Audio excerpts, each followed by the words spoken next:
dije en Primera de Corintios, capítulo número 11. Hoy, si el Señor lo permite, vamos a finalizar este capítulo. Ya no estamos hablando con respecto a el orden de la congregación con la mujer y el hombre. Vamos a pasar a un tema totalmente diferente, necesario para nuestra edificación. La enseñanza de este día va a ser más devocional. No tengo apuntes, pero es un tema que hasta cierta manera lo manejo, y entonces voy a hacerlo más línea por línea. Hermanos, preguntas, porque es un tema que se establece en cuanto a la doctrina de la cena del Señor, y hay principios fundamentales en los cuales vamos a poner atención para aprender lo que dice la palabra acá. No vamos, lógicamente, también por el tiempo, no vamos a leer todo el texto del capítulo 11, del versículo 17 hasta el 34, ¿ok? Capítulo 11 del 17 hasta el 4, no lo vamos a leer todo, sencillamente solamente vamos a ir expandiendo la enseñanza versículo tras versículo. Habiendo dicho eso, hermanos, solamente les quiero ahora decir que esta porción está dividido en 3 bloques, ¿ok? La cena del Señor está dividido en 3 bloques. El primer bloque lo he resumido en una sola palabra muy sencilla y lo estamos llamando el problema, ¿ok? Y ese primer bloque, según por los títulos que tienen, ustedes ven en sus Biblias, está también dividido de esa forma correcta. Sería del 17 al 22. Esa primera porción lo vamos a llamar el problema, o podemos ser otro sinónimo: la enfermedad, el abuso, el error. La segunda porción que vamos luego a ver está del versículo 23 hasta el 26, y allí está muy claro la solución del problema que está en el primer bloque. Y en el último bloque sería del 27 al 34, lo podremos llamar la advertencia. Entonces, el primer bloque se llama el problema, el segundo bloque se llama la solución, y el tercer bloque lo llamaremos la advertencia. Amén. Antes de comenzar, quiero preguntar en una palabra para ustedes: ¿qué entienden con la cena del Señor? En una palabra, cortico, a ver, hermanos, ¿qué entienden con la cena del Señor? ¿Qué es la cena santa del Señor? Recordatorio, obediencia. ¿Perdón? Representa el cuerpo. Yo pienso que eso fue una forma de Jesús advertirle hacerle una última advertencia porque ya él se iba. Ok, perfecto. Mira, hermanos, ven, Fernanda, ven para acá. Párate acá. Voy a usarla como ilustración para mi introducción. Más allá de ser María Fernanda, es un ser humano. Y según la anatomía, ella está compuesta por brazos, tronco, piernas, dedos, ojos, orejas, nariz, uñas. La palabra nos enseña en el capítulo número 10, cuando Pablo exhortaba a los corintios, cuando estaban tomando alimentos, sacrificando a los ídolos, ¿se acuerdan? ¿Y qué pasaba?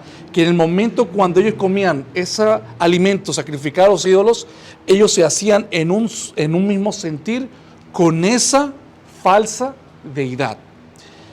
Y en esa primera ocasión, cuando mencionamos y les dije a ustedes que solamente les toqué un punto como de analogía de la Santa Cena del Señor que hace Pablo en el capítulo 10, y él dice que así como un gentil comida ofrecida a los ídolos, a la hora de comerlos se hacía uno con esa deidad, y en conjunto en la ceremonia pagana también se hacía uno en ese mismo sentir. Pablo les dice que en el momento ahora, como creyentes, cuando tomamos la cena del Señor, Cuando tomamos esa cena, representamos dos unidades. Cuando comemos la cena del Señor, dijeron varios hermanos, hacemos recordatorio del cuerpo, como también dijo la hermana Carla. ¿Qué más dijeron? Un recordatorio, ¿verdad? Ok. En el momento cuando tomamos la Santa Cena del Señor, nos estamos haciendo uno solo con Cristo. Segundo, también nos hacemos uno solo como cada uno de nosotros que somos miembros del cuerpo de Cristo. En el capítulo 12, Pablo comienza a argumentar mucho más lo que es, con una ilustración, la anatomía del cuerpo de Cristo. Todos en Cristo, gracias Fernanda, todos en Cristo representamos los miembros de un cuerpo. Y como miembros, hay miembros que son visibles y miembros que no son visibles. Los ojos son miembros, órganos. Dígame, hermanos, un miembro que no se vea. El estómago. El estómago, el cerebro. El dedo pequeño, el dedo pequeñito del meñique, como lo que llaman, de nuestro pie derecho o izquierdo. La uña del meñique, que hay unos que tienen, Casi nunca se ve. ni se ve, nosotros ni lo vemos. Todos son partes elementales de un organismo, del cuerpo humano. Hay miembros que se ven y otros que no se ven. Cristo enseña en general que cada uno de los miembros del cuerpo de Cristo son esenciales para la edificación. No solamente los visibles, sino también los que no se ven. ¿Ok? Entonces, ¿qué pasaría si no funcionara el estómago? Como dijo Mary. ¿Qué pasaría si solamente de nuestros pies no tuviéramos dedos? Nos caeríamos. Y así sucesivamente. Eso da a entender con esta introducción que cada miembro de nuestra anatomía es esencial. Así Dios nos ha diseñado. Pero la iglesia de los Corintios estaban divididos. Y comenzamos a leer el versículo 17 para que comenzamos a ver el problema de los Corintios, del 17 al 22. Dice Pablo, pero al anunciaros esto que sigue, está cambiando de tema, no os alabo. Esas palabras nos hacen recordar, si voltean sus hojas, dependiendo del tamaño de sus Biblias, y cómo comienza el versículo número 2 del capítulo 11, cuando Pablo los alababa porque mantenían la doctrina tal como él se las enseñó.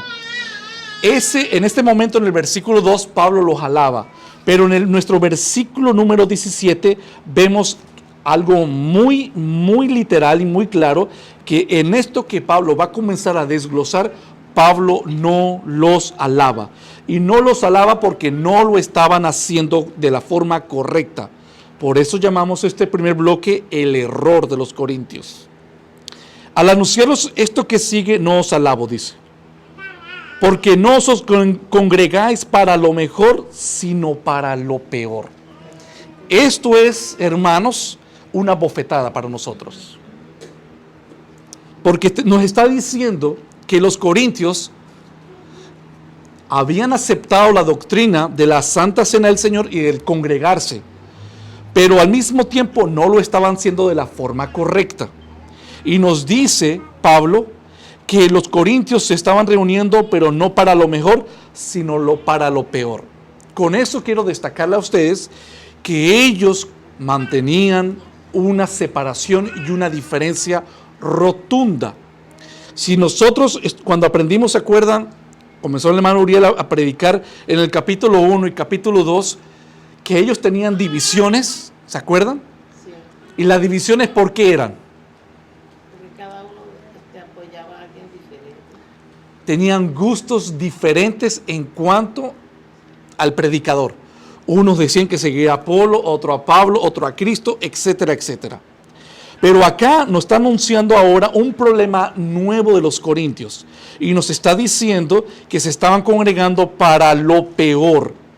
Y si nosotros nos congregamos en todo lo que hemos venido aprendiendo en el libro de Corintios, en el amor de Cristo, de que no podemos creernos mejores que los demás, que debemos ser, en los maduros ser más conscientes con los más débiles en la fe, y así sucesivamente. Pablo dice en este primer punto de que los corintios sencillamente estaban haciendo lo peor. Con eso dicho, les hice el ejemplo con María Fernanda de la anatomía humana. Ellos destacaban rotundamente, por ejemplo, a los predicadores, en este caso, destacaban en clases sociales, en los más ricos a los más pobres. Esta división que se ve acá es diferente a la división en el capítulo 1 y capítulo 2, y lo enfatizo. Esa primera división que se ve en el capítulo 1 y capítulo 2 es en base a la predicación de un pastor y cómo unos se armaban grupos. El problema que se está viendo acá, hermanos, es solamente ahora en clases sociales, y en eso solamente le estoy dando un poco de contexto histórico. Recordemos que cuando ellos se congregaban habiendo recibido el mandato de la cena del Señor, no era como hoy en día nosotros tenemos esta libertad, que decimos, por ejemplo, hoy miércoles a las 7 nos vamos a reunir. En esos tiempos no era así, porque en esos tiempos la esclavitud era vigente. Entonces, habiendo dicho eso, los ricos que tenían libertad total podían venir a congregarse a una hora en específico que podríamos decir, nos venimos a ver a las 7 de la noche. Pero al mismo tiempo habían esclavos que tenían que pedirle permiso a sus amos para poder congregarse. De tal manera que ellos no podían ser fieles a un cierto horario. Eso comenzaba a marcar, por un lado, la diferencia en cuanto de que muchos de los corintios no esperaban a otros porque se tardaban para reunirse a la cena del Señor. Eso por un lado. Otro punto importante para destacar es que en los corintios, hermanos, y me van a perdonar porque aquí está haciendo calor, hermanos, y estoy...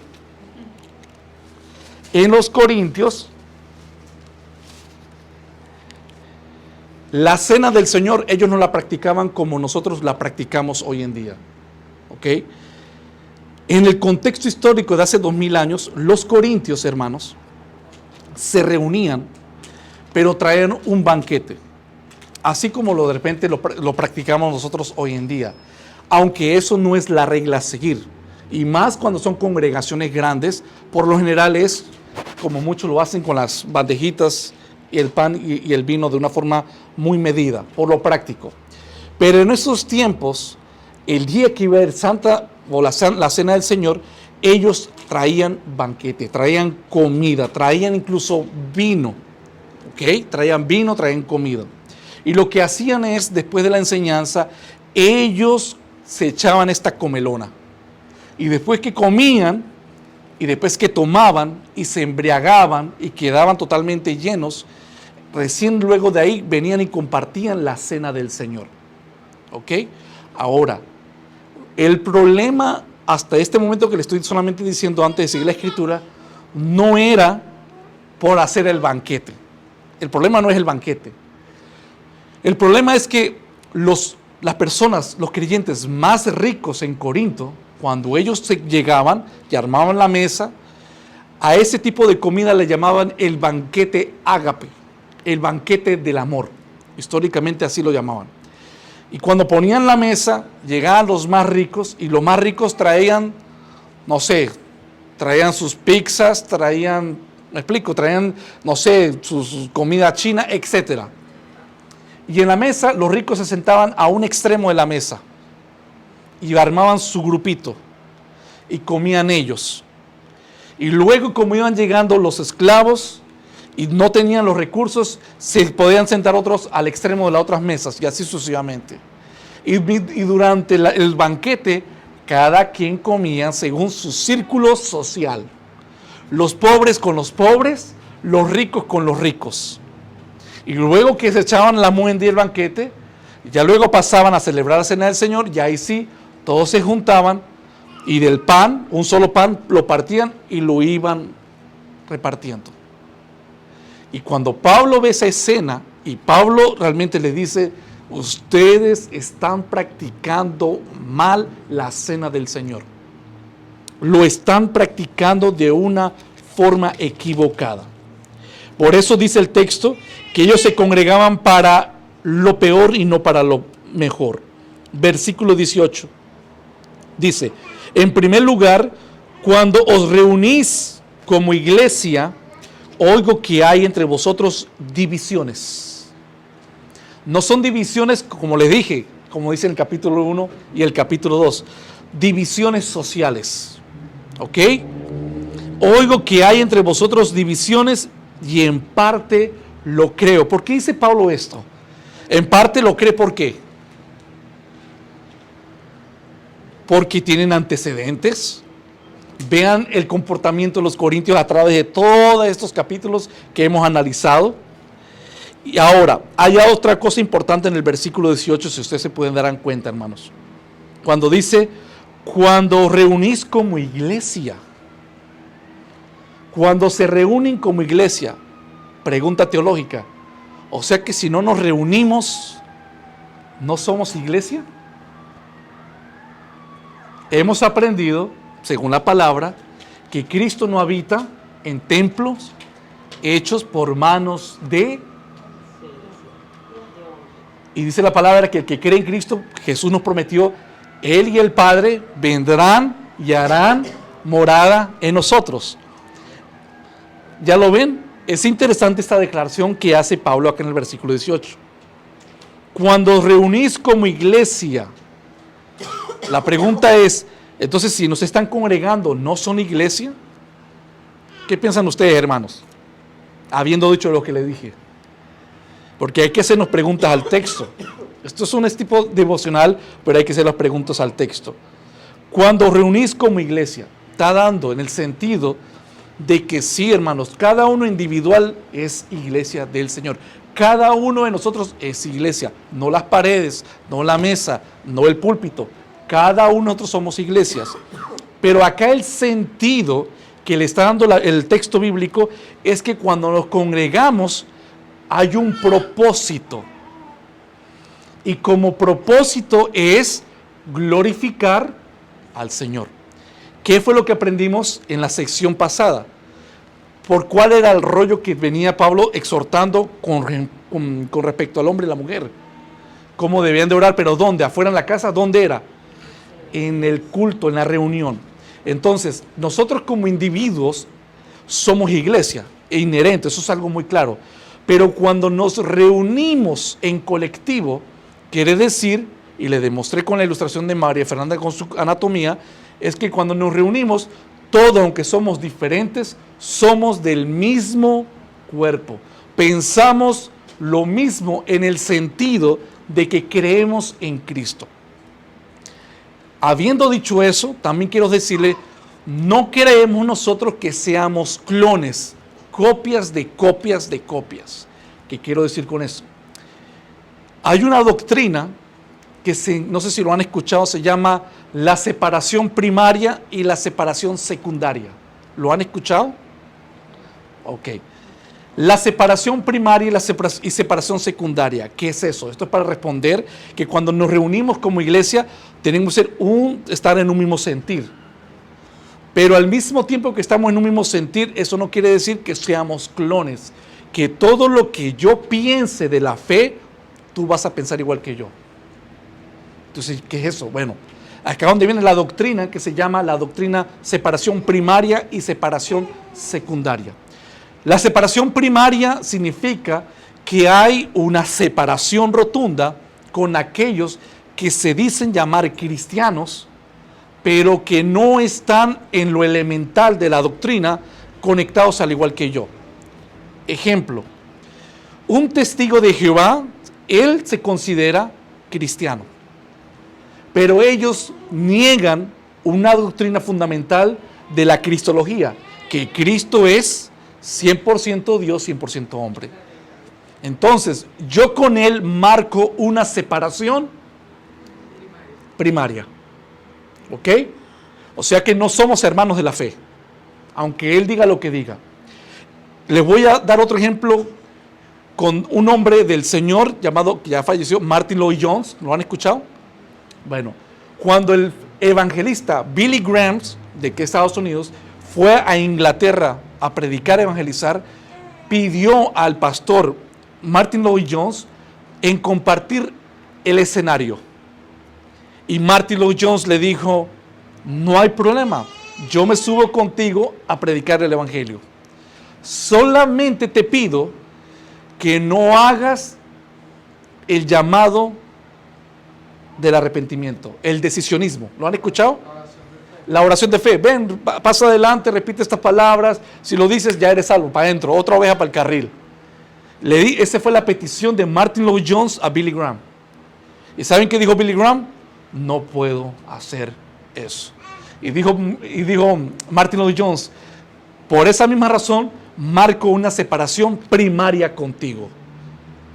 Primaria, ¿por qué? Porque el decisionismo cae en algo tan delicado de que confiamos de que yo soy salvo porque yo repetí ciertas palabras. Ok.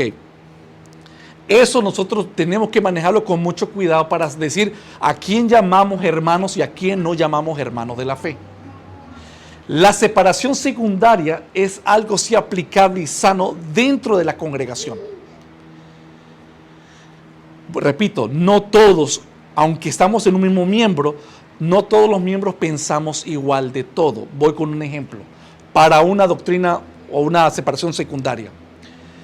En la línea de la escatología, ¿saben qué es escatología? La doctrina de los tiempos finales, cuando Cristo venga por segunda vez. En la escatología hay hermanos reformados que son de una escuela llamada premileniales. Hay otros hermanos reformados, sanos de la doctrina, que son amileniales. ¿Sí? Son dos escuelas diferentes.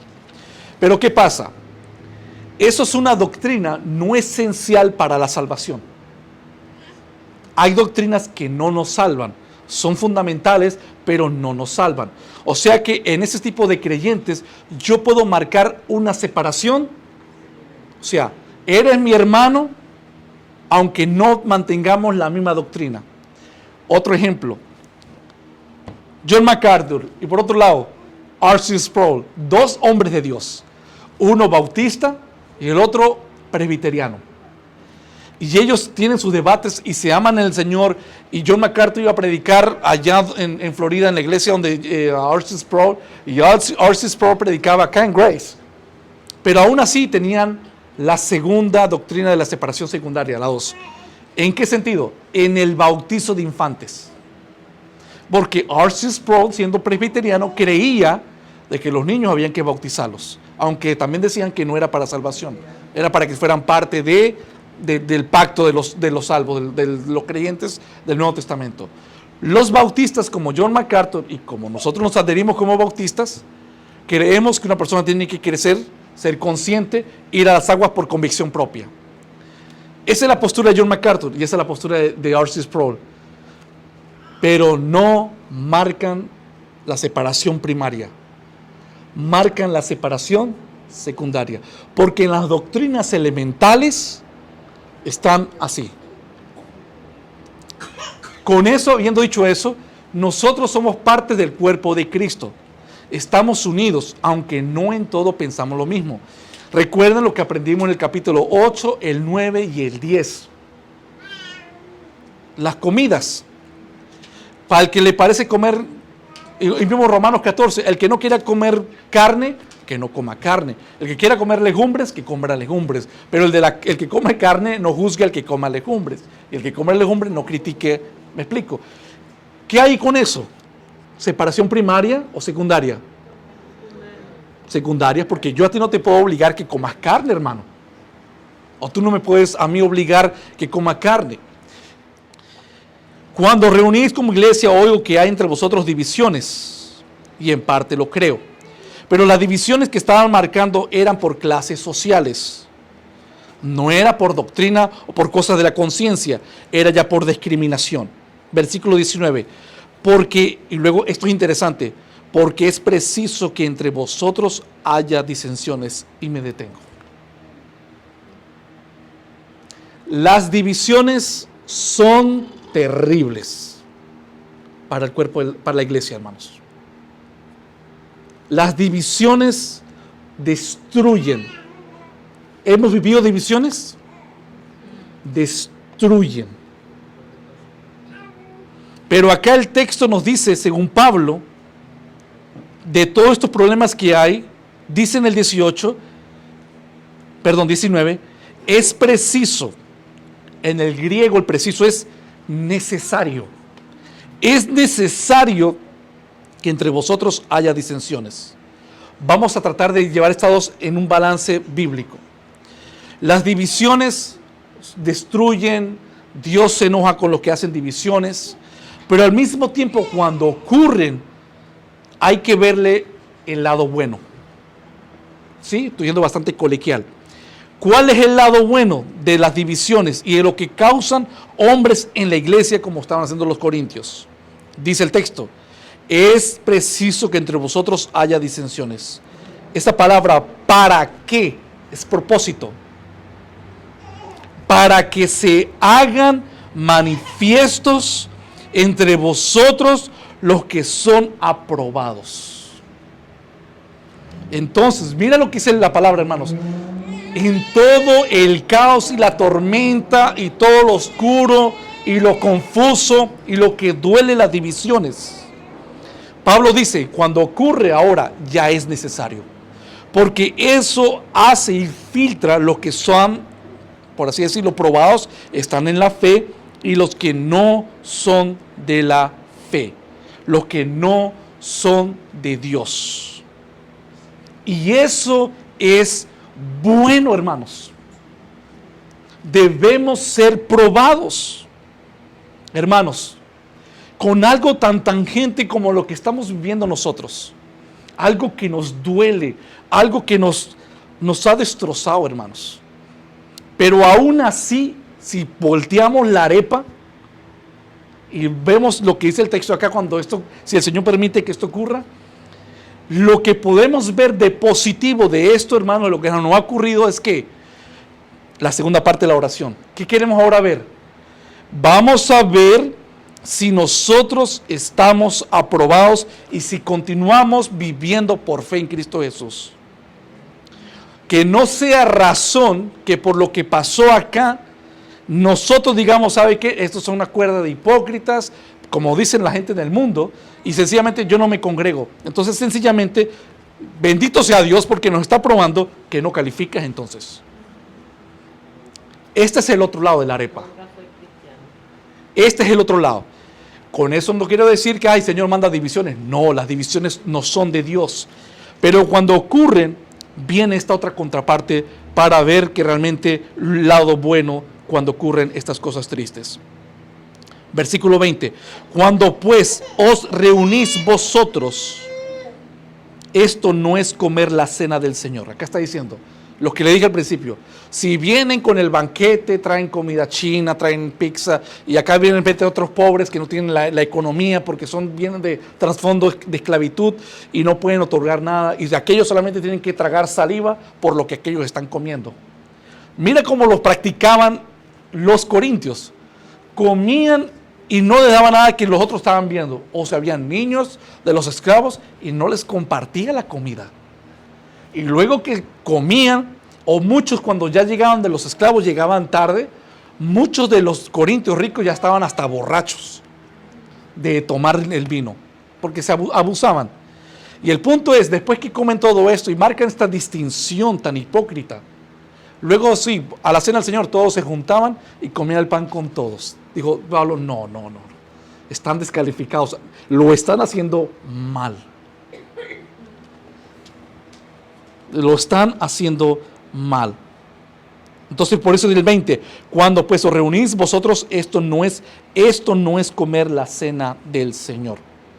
21, porque al comer cada uno se adelanta a tomar su propia cena. Acá el contexto de lo que le dije eso, no esperaban a los hermanos que llegaban más tarde. En su contexto histórico, lo más probable es que está hablando de los esclavos. ¿Ve lo que dice? Cada uno se adelanta a tomar su propia cena. Y uno tiene hambre y otro se embriaga. ¿Ok, hermanos? Versículo 22. Pues que no tenéis casa. Acá viene el regaño de Pablo.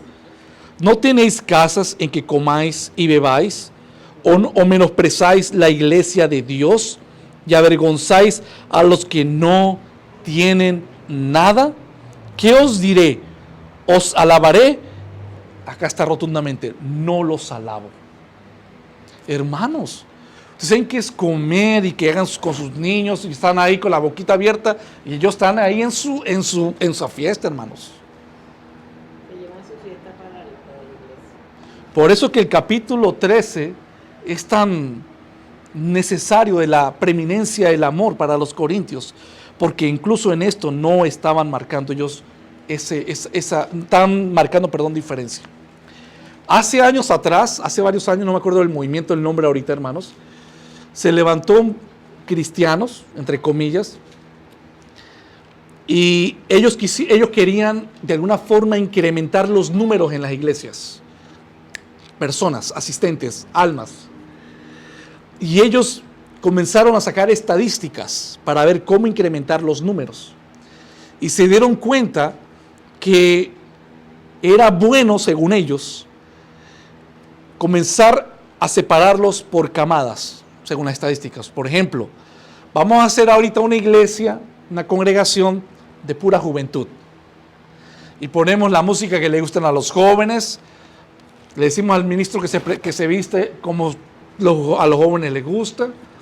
Hay iglesias que han llegado al punto de, por ejemplo, quitan las sillas, la pura alfombra. No sé si han visto ese tipo de iglesias. Quieren una atmósfera diferente, juvenil. Y los números comienzan a crecer. Hay otros que dicen vamos a separarlos por la edad. A la gente mayor en su propio ambiente para que así entonces los más mayores se sigan congregando en su propia élite. Y también se aplican para los que tienen dinero. Las iglesias de la alta curnia, por así decirlo. En San Cristóbal, Venezuela, en el estado Táchira, hay una iglesia muy, muy popular, se conoce como La Carpa, está en San Cristóbal, estado Táchira. Y es una iglesia donde muchas personas han ido y sienten que cuando van se sienten incómodos, no encajan, porque es una iglesia, si tú vas, es una iglesia de la alta curnia, pura gente de dinero, pura gente de otro nivel. Entonces, ¿qué pasa? Ahí se congregan este tipo de personas. Entonces, según estas personas, hicieron esta estadística para hacer crecer los números de la iglesia. Nosotros sabemos que nosotros no tenemos ningún poder para traer almas a la iglesia. Eso lo hace el Señor. Él agrega las almas que se van a hacer salvos. Nosotros tenemos la responsabilidad de predicar fiel la palabra. Eso es todo. Un alma, 5 almas, 10 almas, no nos compete a nosotros los números. Porque hoy en día en las iglesias consideran que una iglesia es prosperada o es de Dios según la cantidad de almas que hay en una congregación. En cierta manera, eso es lo que están haciendo muchos hoy en día, es lo que estaban los corintios haciéndolo hace 2000 años. Pero hay un problema con eso. ¿Quién cree cuál es? No es bíblico. Porque el punto es que a la iglesia tienen que venir los ricos, los pobres, los esclavos, los libres, todos, hermanos, como dice en el libro de Gálatas. Entonces, debemos nosotros totalmente llegar en el Señor, y aunque tengamos diferentes estratos sociales, por así decirlo, en Cristo no hay diferencia. En Cristo todos estamos bajo la convicción de pecado. ¿Ok? Entonces, ¿qué pasa? Cada uno venía, se reunía y comía, se adelantaba, no esperaban a los otros, que eran por ejemplo, los esclavos, y cuando ya llegaban, ya habían comido o ya se habían emborrachado. Y luego los exhortan en el 22. No tienen casas para que hagan eso. ¿Por qué tienen que venir a hacer eso en la iglesia? Cuando habla iglesia es en conjunto, cuando venimos con el propósito de venir a adorar al Señor. Entonces, hemos ya analizado del 17 al 22, ¿qué cosa? El error. Acá está el error, muy tangible. Vamos a la segunda sección y vamos a la solución. Dice el versículo 23, porque yo recibí del Señor lo que también os he enseñado. Y me detengo ahí 2 puntos. ¿Qué dice el texto? ¿Quién está escribiendo esta carta? Pablo, a los Corintios. Pero mira lo que dice Pablo. yo recibí del Señor lo que también os he enseñado. Pregunto, ¿Pablo estaba en el aposento de la Santa Cena del Señor? No estaba ahí. Era en ese entonces Saulo de Tarso, ni se había convertido. Por eso es que uno de los problemas que siempre batalló Pablo era confirmar su apostolado. Porque para ser apóstol habían varios requisitos. Uno era que tenía que haber sido enseñado por el maestro, o discípulo del maestro, haber presenciado todo lo que vivió el Señor, ¿verdad? Y ser instruido por la palabra. Pablo no cumple, en cierta manera, en esos requisitos. La pregunta es, ¿cómo entonces Pablo siendo el apóstol del Señor? Lo más claro que podemos contestar con esto es que el mismo Señor, porque dice el texto, porque yo recibí, ¿de quién recibió la enseñanza? La pregunta, no quiero redundar, ¿cómo podemos nosotros contestar cómo el Señor le enseñó? ¿Qué creen ustedes? Ok. Espiritualmente, cada vez que más piensan. ¿Cómo? Recuerden que el Señor enseñó esto a los apóstoles en vivo y en directo en su cena. Pero ahora con Pablo dice, yo recibí del Señor lo que también os he enseñado. Ya esto Pablo lo había enseñado, pero lo estaban practicando mal. Solamente es para preguntar porque es interesante lo que dice ahí. Bueno, sencillamente, así como Cristo lo llamó a Pablo directamente cuando iba a ir a Damasco, ¿se acuerdan? Sí. Y lo tumbó del caballo. ¿Quién lo llamó? Mismo el Señor. La enseñanza de Pablo no vino de Pedro, no vino de ninguno de los apóstoles. Todo lo que él aprendió fue enseñado por mismo Cristo. Eso es una realidad, por lo que dice el texto. Porque si llegamos nosotros a omitir que no fue enseñado por el Señor, entonces la pregunta es, ¿de dónde sacó Pablo todo esto? Y él lo dice, yo recibí del Señor. ¿Perdón? Muchos argumentan que fue presencial. La pregunta es, un poquito de luz, porque no está muy claro ahí, pero cuando Pablo fue tumbado del caballo de Damasco, la voz, ¿qué fue? ¿Espiritual o fue audible? Fue audible. Entonces, el Señor mismo le enseñó esto a Pablo. ¿Recuerdan que después de haber resucitado nuestro Señor Jesucristo, cuántos días duró con sus apóstoles y comía pan y pescado? 40 días, que se aparecía y lo tocaban y todo, estaba el Señor resucitado. Pregunta es, ¿eso no puede ser lógico, posible, que lo haya hecho Cristo con Pablo? Claro que sí, hay evidencias de eso. Bueno, solamente quería retallar porque está eso ahí, entonces para haberlo mencionado. Yo recibí del Señor lo que también os he enseñado, que el Señor Jesús, la noche que fue entregado, tomó pan. ¿Ok? Tomó pan. Y habiendo dado gracias, lo partió y dijo, tomad y comed, esto es mi cuerpo, que por vosotros es partido, hacer esto en memoria de mí. Asimismo, tomó también la copa después de haber cenado y diciendo, esta copa es el nuevo pacto en mi sangre. Haced esto todas las veces que la bebiereis en memoria de mí.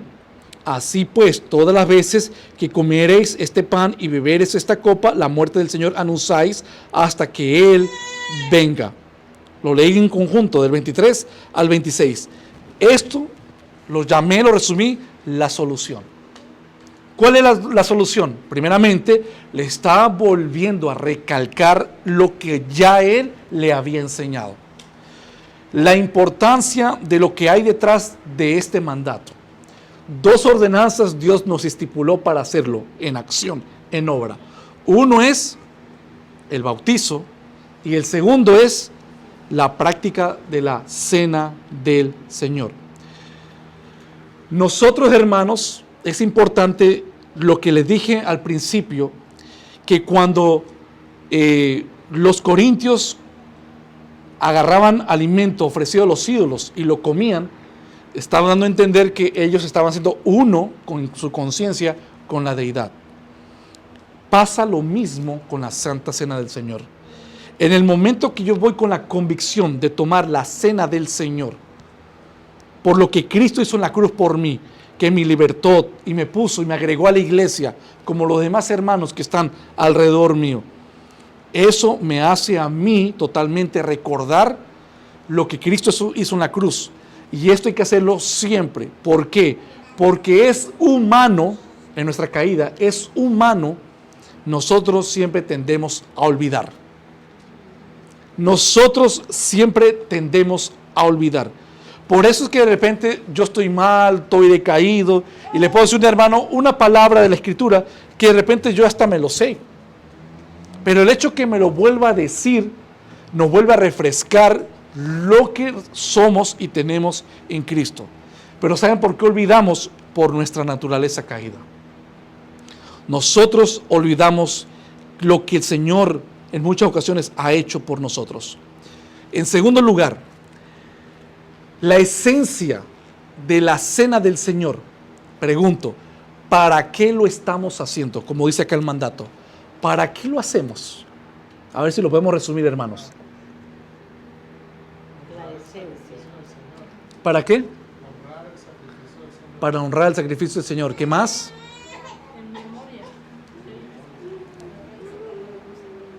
Amén. ¿Están de acuerdo? Mire, yo lo que quiero es que ustedes en una palabra entiendan el propósito del mandato del Señor de la Santa Cena.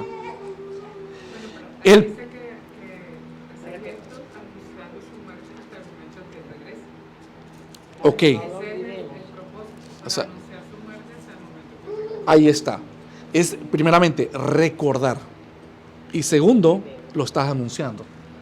La pregunta es, ¿cómo lo anuncias? ¿A quién se lo anuncias? Y por eso es con otra palabra de no anunciar. El propósito de la Santa Cena es recordar. Porque el momento que yo estoy acá con ustedes y vamos a impartir la Cena del Señor y repetimos las palabras y nos trasladamos, anunciamos a nosotros mismos. Nos recordamos, hacemos eco lo que el Señor hizo en la cruz por nosotros, que el momento que no lo hacemos como hace 2000 años. Si este es el pan ahorita, lo que hacen es que este trozo lo partíamos, yo como, entonces lo doy acá y lo parte y ya lo va siguiendo pasando de un solo pan. Ahora, eso no quiere decir que porque agarramos de esta forma con las tacitas sea pecado. No, no, no. Por cuestiones de... Hoy en día las iglesias son mucho más grandes. En los tiempos las iglesias eran en casas, eran poquitos hermanos. Entonces de un pan se podía repartir todo. Pero para una iglesia, no sé, 2000, 3000 personas, es imposible hacer algo como esos. Entonces por eso es que vemos la práctica, cómo lo estamos tomando hoy en día. Ahora, el propósito de la Santa Cena es, entonces, ¿para qué? Recordar es lo que yo quiero que eso lo tengan. El propósito de la Cena del Señor es recordar lo que el Señor hizo por nosotros. Dice que a la hora de partir el pan, acá viene un reto teológico para nosotros decir que a la hora de cuando el Señor partía el pan, decía que el Señor dijo, esto es mi cuerpo. Y ahí viene un dilema. Y es allí donde en la era cristiana se ha enseñado, por ejemplo, los católicos romanos, que a la hora de que se agarra el pan y el cura dice que tiene el poder de convertir ese pedazo de pan, o mejor dicho, tiene el poder de hacer descender a Cristo y meterlo entre el pan, y lo podemos comer. Bueno, eso se llama la transubstanciación. O sea, se transfiere la sustancia, pasa del pan y se convierte en la carne de Cristo. Eso es una interpretación totalmente equivocada. El punto es, queremos nosotros ahorita solamente enfatizar más allá de la parte teológica si es transubstanciación. Lo que sí sabemos es que lo que el Señor apartó fue el pan y el vino y los consagró. ¿Ok? Los consagró, o sea, los apartó, los santificó, los utilizó para hacer esta ceremonia solemne.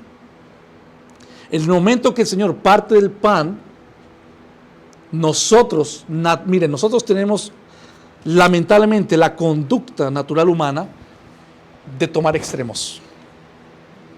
La conducta de los católicos, de que creemos que el pan se convierte literalmente en la carne de Cristo, que se llama la transubstanciación, que está equivocado. Cuando hemos llegado a la fe cristiana y aprendimos que no es así, que es simbólico, cometemos un error también. Porque, como le digo, nos vamos de un extremo a otro. No queremos que es literal, pero nos podemos ir al otro extremo de creer que es tan simbólico que, ¿saben qué? No interesa, pues vamos a hacerlo con agua, no sé, hagámoslo con un pedazo de pollo, etc. Nos podemos ir a ese otro extremo en el libertinaje, y eso es pecado. ¿Por qué le digo que es pecado, hermanos? Porque primeramente el Señor consagró fue específicamente, no el pollo, no la carne, consagró fue el pan, y consagró fue el vino, y dijo, esto es mi cuerpo y esto es mi sangre. Bueno, el punto con esto, hermanos, es que no nos podemos ir al otro extremo. Nosotros como creyentes creemos que el pan y el vino, cuando lo ingerimos, es simbólico, ¿ok? Pero, acá viene el pero, es simbólico, pero tiene algo más, sin caer en la transubstanciación. Le voy a dar un ejemplo.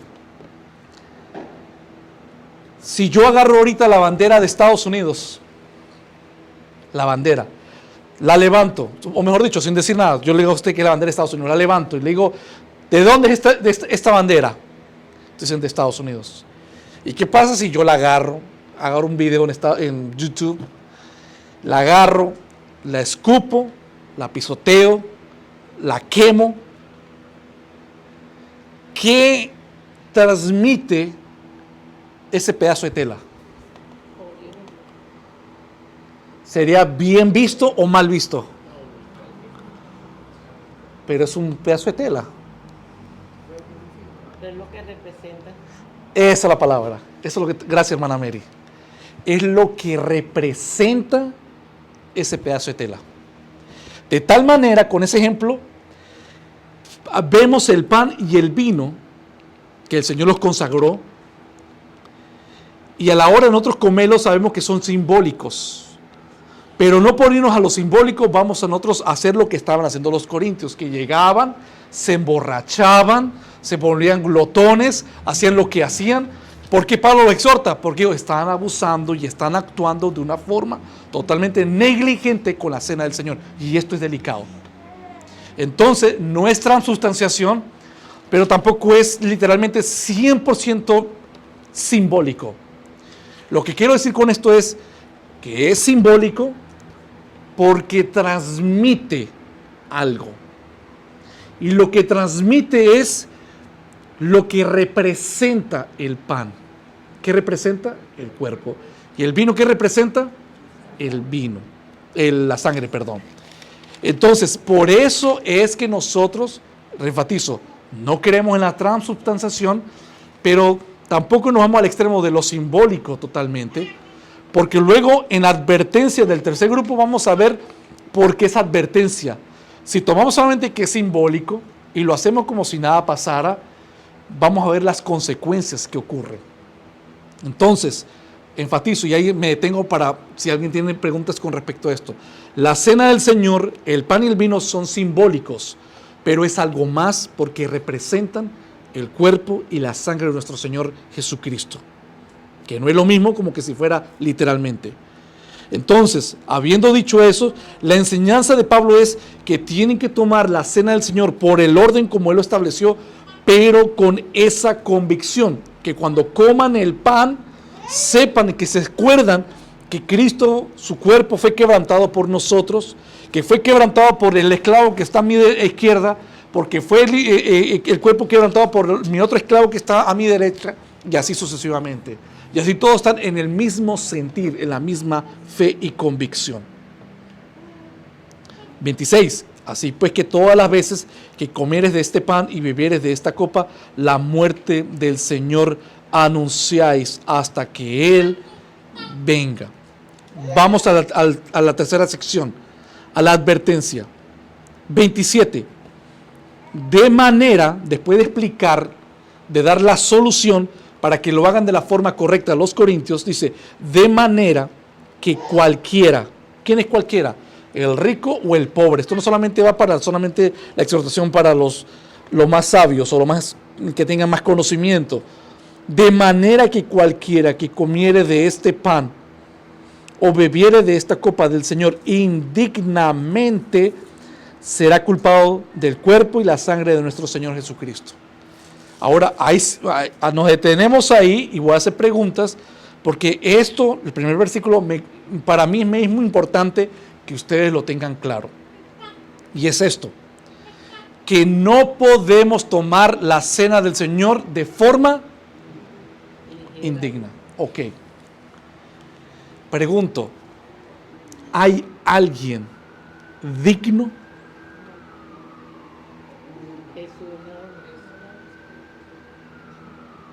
Vean el peso. Hay alguien digno. Mire, si nosotros no tenemos ni la dignidad de abrir las Escrituras, si la hemos abierto es por la misericordia del Señor porque nos ha salvado. La pregunta acá es, ¿somos dignos de participar de su cuerpo en lo que representa? ¿De hacernos uno con Él a la hora de comer el pan y el vino? Yo no soy digno. Yo soy un pecador. Entonces, la pregunta es que no debemos de tomar la cena del Señor. Sí, somos dignos. Esto es para que vean que tengan esto claro que es importante. Si yo no soy digno, yo no la puedo tomar.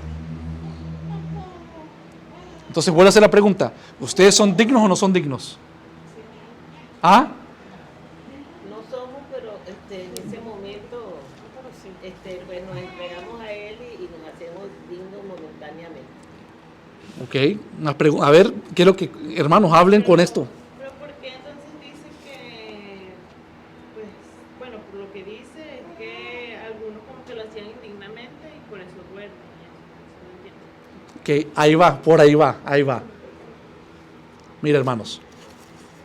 Y la traducción hebrea, a lo mejor es otro Bueno, acá es el griego. No, mira, es difícil. acá va. En esencia, nada de nosotros somos dignos. Palabras de Juan el Bautista. Dijo, yo no soy ni digno. Imagínense. ¿Cuánto más esto? En ese aspecto, en el aspecto de que no somos dignos del Señor, lo somos, lo creemos, pero que también estamos conscientes que si el Señor nos ha salvado es por su gracia. ¿Ok? No somos dignos, pero el Señor nos ha salvado por su gracia. Esa indignidad no es la misma de la que dice acá. ¿Ok? Ok. La indignidad que está mencionada acá, porque tomé lo que está diciendo Guy, por ahí va.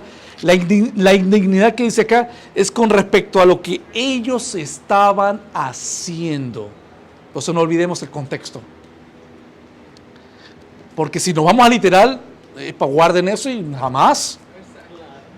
Entonces, eso es otro tipo de indignidad que sabemos que el Señor nos rescató. Acá está diciendo es que yo no puedo venir a la casa del Señor, perdón, y lo cierro porque no quiero que el aire me lo vuelva.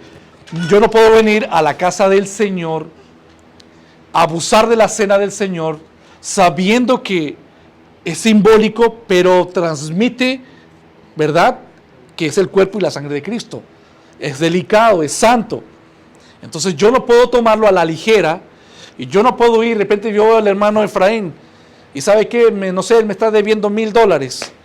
Y antes de venir, ¿sabe qué, Efraín? Usted es esto y no sé, hasta voy y lo empujo, le doy un golpe y luego venimos, nos reunimos y lo veo acá él. Y vengo a tomar la cena del Señor. Oh, bendito Señor. En ese sentido, soy indigno. Estoy siendo muy frío, soy muy rebelde, egocéntrico en hacer algo, tomándolo muy a la ligera. Sí, hermana. No entiendo, perdón. Entonces, ¿por qué aquí dice que debemos de examinarnos? Ok, por eso, pero voy ahí. Mira, hermanos, ya saben la parte de la indignidad como naturaleza humana, que no somos dignos del Señor, pero Él nos ha salvado. Entonces, la dignidad que dice acá es con respecto al contexto. ¿Cuál es el contexto? ¿Qué les mencioné a ustedes? ¿Qué hacían los corintios? ¿Qué decían? Venían, se adelantaban, se separaban, se dividían, unos para allá, otros para allá, y luego de que comían, se reunían, o sea, ya se paraban de la mesa, se reunían a hacer la cena. A esa indignidad es que no lo están haciendo, no están siendo dignos de tomar la cena del Señor, porque están siendo hipócritas, es lo que le está diciendo. Están siendo hipócritas. ¿Sí está claro ahí? O otro ejemplo. Yo les puedo decir, hermanos, como le dije con el caso de Efraín, puedo hacer otro ejemplo, por ejemplo, no sé, de decirles a ustedes, hermanos, ¿saben qué? Vengo acá, como una vez le dijeron a R.C. Sproul, le dijeron, ¿saben qué? En la libertad en Cristo podemos hacer la cena del Señor con una hamburguesa y una Coca-Cola. Así le dijeron, dijo que él ha sido de las únicas veces que él explotó con esa persona. Yo lo voy a buscar la enseñanza donde él dice eso. Él explotó y dijo, ¿saben qué? Si piensas hacer eso con una Coca-Cola y una Pepsi, ¿sabes qué? No deseo estar en tus zapatos y que el Señor tenga misericordia de ti. Está queriendo decir que no está siendo digno de lo que representa el pan, porque el Señor, mire, si el Señor hubiera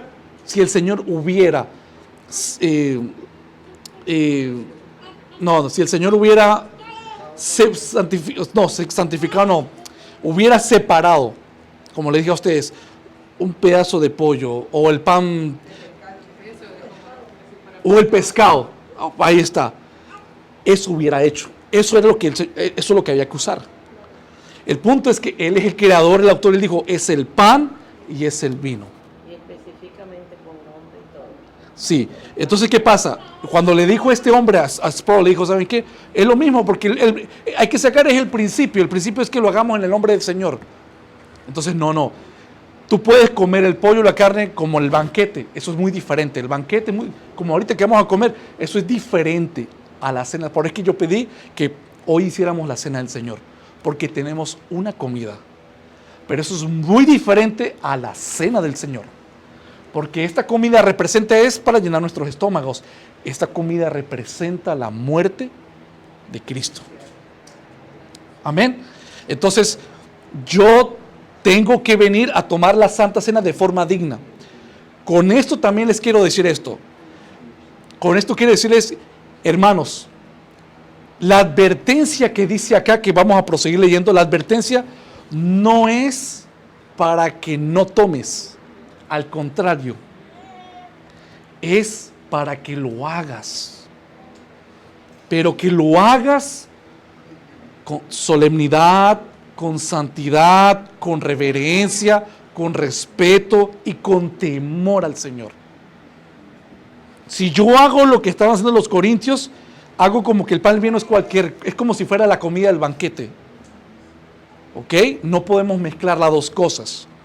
Por eso dice el 27, de manera que cualquiera que comiere este pan o bebiere de esta copa del Señor indignamente será culpado de la sangre del Señor. 28, dice, por tanto, pruébese cada uno a sí mismo y coma así del pan y beba de la copa. Y me detengo. ¿Qué dice el versículo? Le repito lo que le dije, la orden, lo que el Señor no quiere es que tú lo dejes de tomar. No. El mandato es hacerlo. Solamente, y ahí donde viene contestando la hermana Carolina, ¿qué dice el texto? Pruébate. ¿Cómo estoy con mi hermano? ¿Cómo estoy con mi hermana? ¿Cómo yo estoy con el Señor? ¿Con qué convicción estoy viniendo al estudio, a la iglesia, el domingo, etcétera? El punto es cómo lo estoy haciendo yo. Me voy a examinar cómo estoy en la fe. Porque no voy a comer esto. Ahorita vamos a comer la Santa Cena del Señor. ¿Ok? Entonces, ¿qué ha pasado? Lamentablemente, mira, con esta exhortación que les quiero decir, ¿qué ha pasado, hermanos? Muchos llegan un domingo, que por lo general, como nosotros lo veníamos haciendo, una vez al principio de mes, llega una persona, se reparte la cena del Señor, hay hermanos que no la agarran, y si no la agarran es porque se han probado y se dan cuenta que, ¿qué cosa? De que No, son. ok. ¿Cuál sería el momento apropiado para cambiar eso? Antes de llegar aquí. Ahí mismo. Exacto, pero antes de la cena. Yo pienso que no es que no deberías tomarla, porque entonces, El mandato es hacerlo. claro, sí, pero antes de hacerlo, examinar. Ok, pero mira, hay hermanos que llegan y la conciencia, la culpabilidad los llena, que cuando vienen a repartir, digo, no, yo no, dice. ¿Y saben qué está diciendo con eso? Y cuidado con esto, hermanos. ¿Saben qué está diciendo? Lo que yo he hecho no es digno. Ok, pero entonces es el momento de pedir perdón, arrepentirte y lo agarras. ¿Por qué no lo hacen? ¿Saben por qué es? Porque creen que aún diciéndolo no son dignos. Y ahí hay pecado de incredulidad. No están creyendo, hermanos.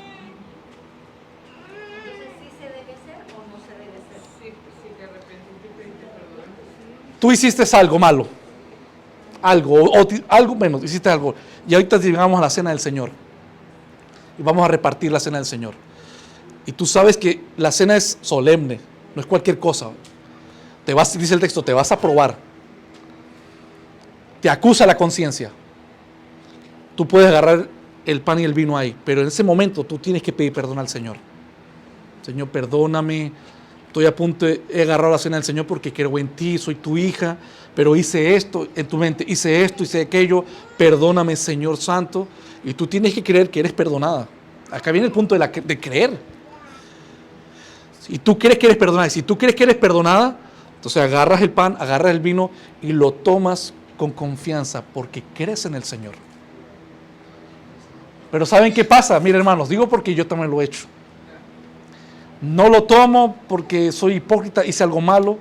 Voy a esperar unos 5 días que mi culpabilidad mengüe y me sienta un poquito mejor y ahí sí lo voy a tomar. Entonces estoy confiando en mí mismo. Cuidado con eso, hermanos. Confiemos en el Señor. Aunque Satanás en la mente en ese momento te esté diciendo, eres un hipócrita, no lo mereces, si lo comes te vas a morir ahí mismo. Hermanos, no confíen en eso. Confíen en lo que dice la palabra. ¿Qué dice el texto? Acá no dice, espera la otra semana, que te sientas mejor. ¿Qué dice? De manera que cualquiera... ¿Dónde está? Perdón. Dice a cada uno así. 28. Por tanto, esta es la exhortación, esta es la advertencia. Pruébese cada uno a sí mismo. Y luego, ¿qué dice a continuación? El que es del Señor se va a pedir perdón y coma así del pan. No dice que espérate un mes. Coma así del pan y beba de la copa. Acá viene el 29. Por aquel que lo hace de una forma de irreverencia y le resbala. Porque el que come y bebe indignamente por las cosas que estamos hablando, he hecho algo contra mi hermano, he sido hipócrita, etcétera. Si tú vas de esa forma tan deliberada, sin discernir el cuerpo del Señor, ¿qué vas a comer entonces? Comes juicio, come y bebe para sí. 30. Por lo cual hay muchos, estas son las consecuencias de tomar la cena del Señor de forma indigna. ¿Quién puede llegar a tomar la cena del Señor indigna? ¿Quién cree ustedes? ¿Quién puede llegar a tomar la cena del Señor de forma indigna? Ajá.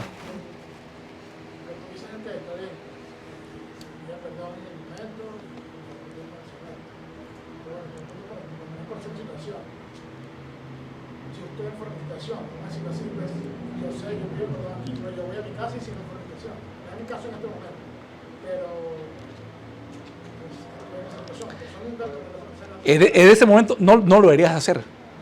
Porque tú sabes que estás en una condición. Por qué tú te tienes que probar.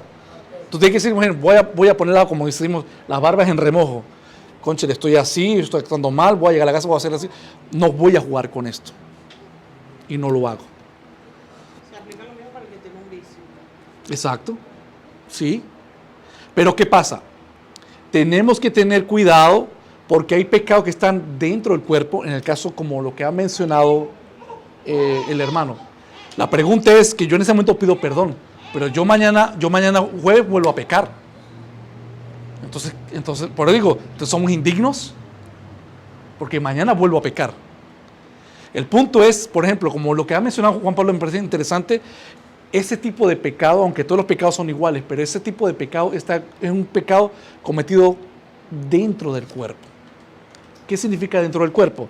Es un pecado de que en el momento, dice la palabra, de que yo estoy haciendo eso y hiere tanto al Señor. ¿Por qué, hermanos? Porque si somos templo del Espíritu Santo y yo cometo fornicación, quien está dentro de mí, si yo creo, es el Espíritu de Dios. Y la palabra dice que en el templo, el cuerpo que es el templo del Señor, si está el Espíritu de Dios, ¿cómo lo voy a contaminar con algo tan grave como la fornicación? Los demás pecados dice que son hechos fuera del cuerpo. ¿Cuáles son los pecados? Todo lo demás que no sea fornicación, adulterio. Un enojo, una rabieta, una mala palabra, o sea, es sin fin. Entonces el punto es, por eso es que le dije, hermanos, si nos consideramos indignos de forma literal, no podemos tomar la cena del Señor. Y el mandato es hacerlo.